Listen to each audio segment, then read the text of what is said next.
for someone to step down when a new president comes into office, I'm not thinking of it as like blue and red. What I'm thinking about is the team is America. The team is the United States of America.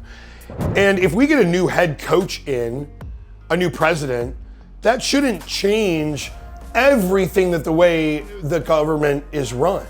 Because sometimes it just takes, like, even though it was somebody who may have been running it underneath Biden or underneath Obama or as far back as George Bush, they have intrinsic knowledge of the way that things are done, who are the people that you need to know. And so if at bare minimum, having a team that can help transition from this president to a new president, being able to like work together, he should be able to stay in the position and be able to say, hey, this is what my new leader who is voted in wants done. I am a public servant, so I'm going to do what the new leader says, and I'm in his vision and his goals, and I'm going to work in alignment with that to get it done to the best of my ability.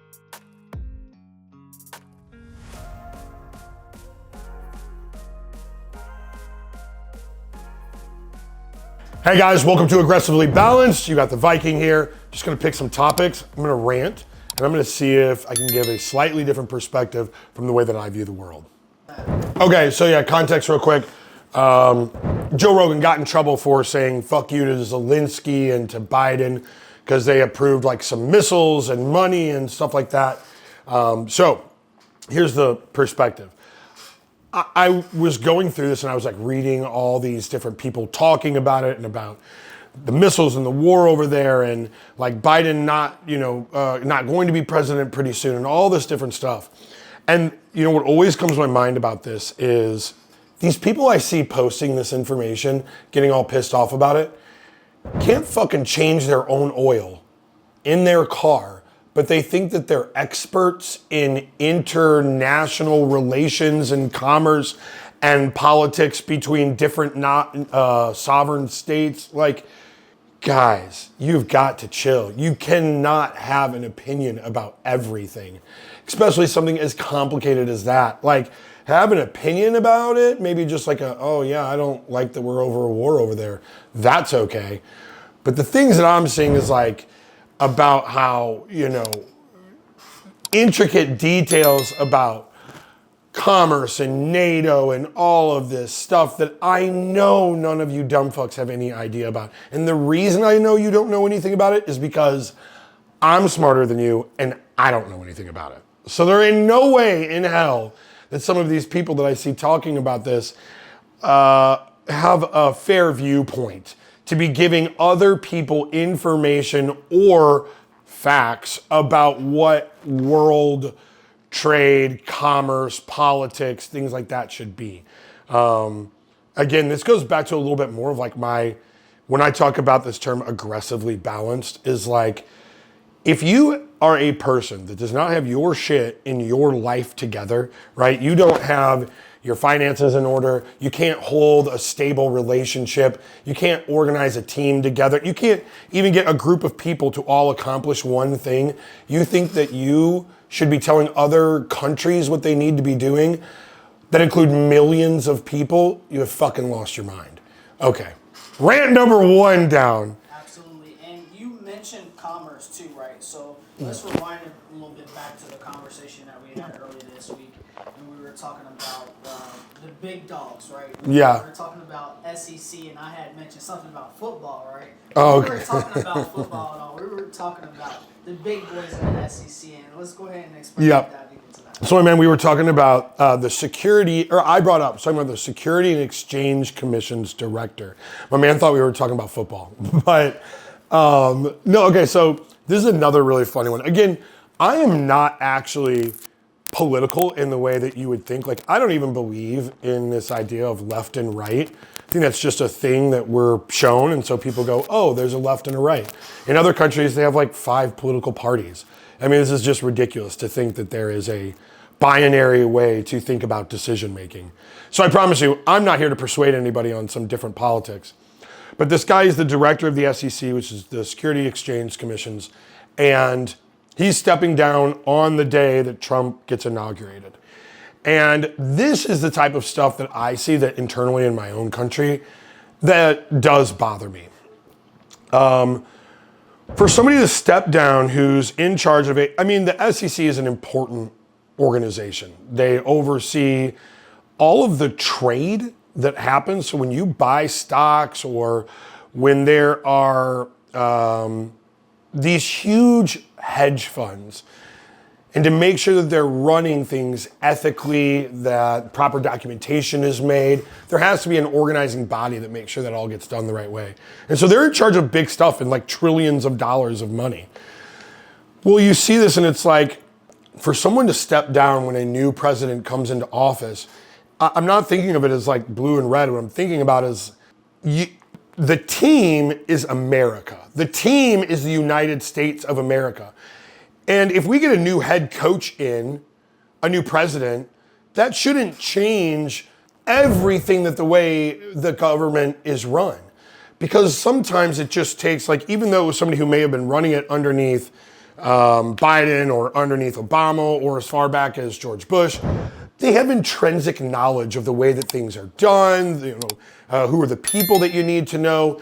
And so if at bare minimum, having a team that can help transition from this president to a new president, being able to like work together, he should be able to stay in the position and be able to say, hey, this is what my new leader who is voted in wants done. I am a public servant, so I'm going to do what the new leader says, and I'm in his vision and his goals, and I'm going to work in alignment with that to get it done to the best of my ability.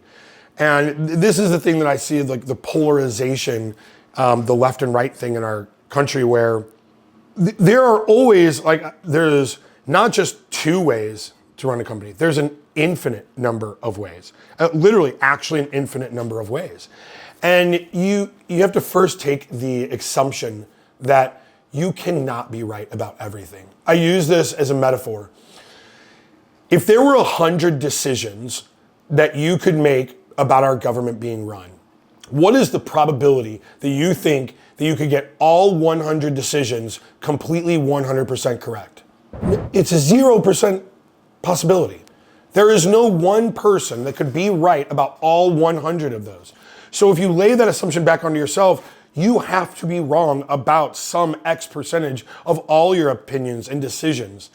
And so we got to stop thinking about like who's right and wrong, because the truth is, in things like business, relationships, government, whatever, there isn't right and wrong. There's shades of gray. There's, if I do this, I lose a little of this. If I do this, I don't get as much of this.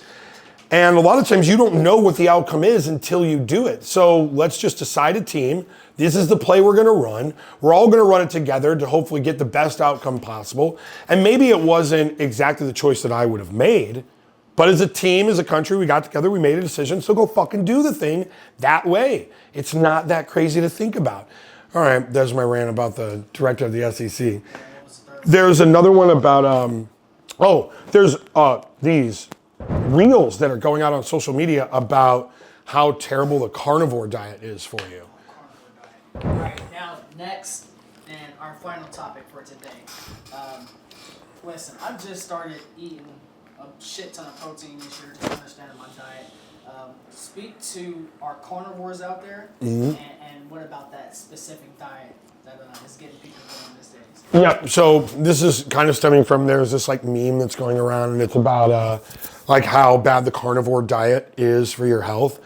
And of course, anytime you say that, like a ton of people are going to get real pissed. A ton of other people are going to be like, yeah, and kind of cheer it on. It's the same thing with like a vegan diet. If you say that it's bad for you, some people are going to cheer, and then some people are going to freak out. This again, this aggressively balanced idea, right, is, let's say there's a diet like the carnivore diet. For some people, that's going to be really good. For other people, it's going to be really bad. There are a couple things about, like, if let's say you're eating all meat and nothing else. Well, yeah, there are probably some micronutrients, some vitamins and minerals that you might have to supplement because you're not getting all those in. One of the biggest issues is not getting enough dietary fiber. Like dietary fiber, insoluble fibers is what makes up your microbiome, or is what makes your gut biome healthy. It's what it feeds off of. So yeah, I mean, there's going to be some issues with that. But also on the other side, there's a lot of people not eating enough meat and getting the vitamins and minerals that you need from that. Like the reality is when you look cross-reference at all of these different diets, the best diet is a mixture of all. Make sure you get meat and fish, plenty of vegetables and fruit, and make sure you're eating healthy fats. And a varied diet is actually what human beings are meant to eat. If you really think about it, we're like scavengers, right? We're one of those animals that can kind of eat everything. We just kind of forage and get by. So if there's berries, we eat berries. If there's meat, we eat meat. We will eat whatever it takes to live. And so a varied diet is very good for humans. Now that being said, sometimes I know I have a buddy who started doing mostly like a carnivore diet, real heavy meat-based diet, maybe a little closer to keto, a lot of fat too, but it helps him with his ADHD. There's been some information about like having too many sugars and that kind of causing issues with mental health problems. And so that's great for him. But on the other side, there are people, I know that if I eat just too much meat, like, yeah, my stomach isn't as good. I need like real, fruits and vegetables and things like that to feel good. And so I'm not here to argue with anybody out there about whether the carnivore diet is good or bad or whatever. I can say like, here's some data, most data shows that varied diets are going to be good for people, but also like, I don't like eating as much meat because I don't feel as good on it. I try to hit a high protein diet, but it doesn't mean it all comes from just steak. But that's like a personal preference. That's what I like. That would be like me saying, I like Kanye. I like that music. And people being like, oh, gross. I'm like, well, I didn't fucking ask you. It's my opinion. This is what I like. And so I think that sometimes we got to think about that, about whether it's what you feel good and what you like, what's your own personal opinion, or are we talking about data and how it comes out for different people. Things I've got going on this week that I want to tell everybody about is our charity is getting started, the Winter Warrior. So this was made off of a guy named Mitch Winters. He was a Mesa police officer. He was a Marine veteran. He took his own life, and we created a charity around him. What we want to talk about is suicide amongst veterans and first responders. So this will be our 4th annual event. It's going to be at Harley-Davidson, North Scottsdale. And we put on a huge fitness event. Like, it's been bigger every year. It's so much fun. We make a shirt and you can donate whatever you want. You just got to get the shirt. All that money goes to, if you bought a shirt, we let you nominate the family, and we will pick one family that will get all of the money to completely change their life. So at this event, big group fitness workout, we get money from these shirts. We donate all the money to one family so they can see a dramatic change in their life. And when we're all together, we can talk and we can get around and make this like weird, ugly subject of suicide amongst veterans something that we can shine a little light on and hopefully keep other people from falling down that same nasty rabbit hole.